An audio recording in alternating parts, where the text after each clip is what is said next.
Ito po ang ating smart machine sa Roman. Ito ay ginamit natin sa loob ng 6 na araw na umabot ng 169 meters. Ito po ang ating printer head in a good condition. Head clean.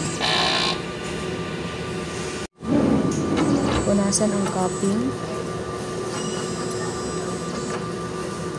At punasan din ang wiper. Nozzle check. Ito po ang ating ICC profile.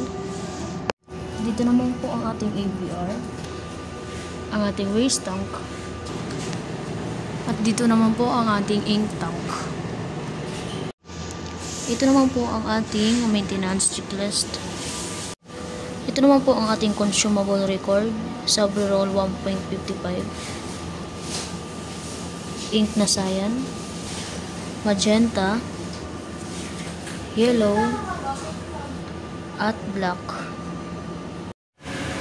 At dito naman po nakalagay ang ating unused ink. At dito naman po ang ating used ink. Hindi pa po ako nakapagbukas ng black tsaka magenta. Ito naman po ang ating stock ng 1.55 Sabreroll.